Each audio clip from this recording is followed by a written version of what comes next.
Pour espérer profiter du faux pas madrilène hier, victoire impérative pour Villarreal. Léo Batistao et ses coéquipiers peuvent remercier la défense puis le gardien sur l'ouverture du score à la 13e minute.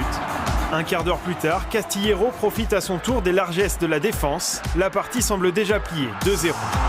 Dans sa cage, Areola est observé. Franck Gravio, responsable des gardiens de l'équipe de France, siège en tribune. Le gardien assure sur sa seule véritable intervention.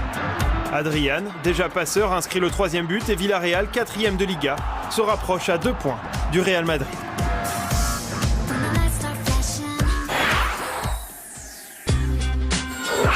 Après sa qualification contre l'OM, Bilbao conclut sa bonne semaine à Valence. Jusqu'à la 74e minute, les attaquants sont stériles, jusqu'à la tête de Merinho, étrangement seul dans la surface. C'est le début de la démonstration des coéquipiers d'Aymeric Laporte. Dépassés, les défenseurs valencians vont sombrer. Mounian ajuste Diego Alves entre les jambes et Adoris s'amuse de la tête sur corner. Tout s'est joué en 7 minutes, l'addition est salée à l'arrivée.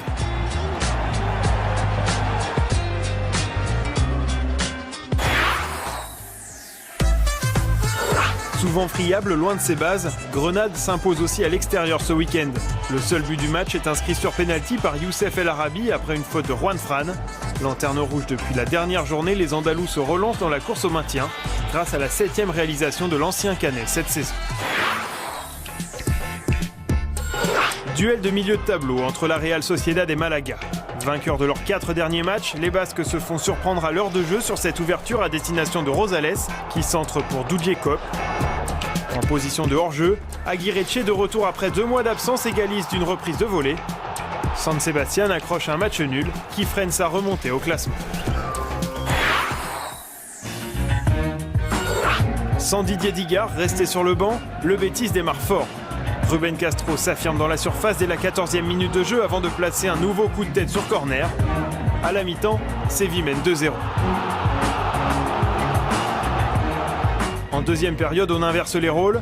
Manucho enfile le costume de buteur pour le Rayo Vallecano et lui aussi inscrit un doublé. Sa tête est moins impressionnante que cette reprise aérienne. Les 2 buteurs s'arrêtent là. Match nul.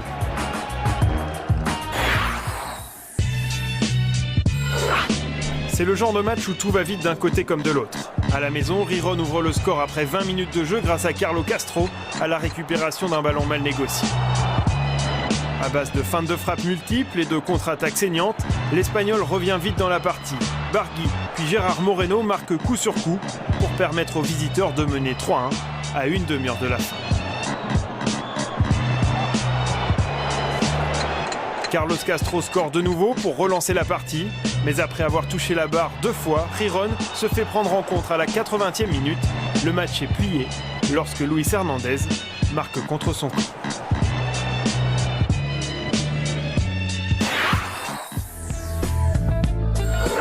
Depuis le 23 janvier, Retafe n'a plus marqué le moindre but.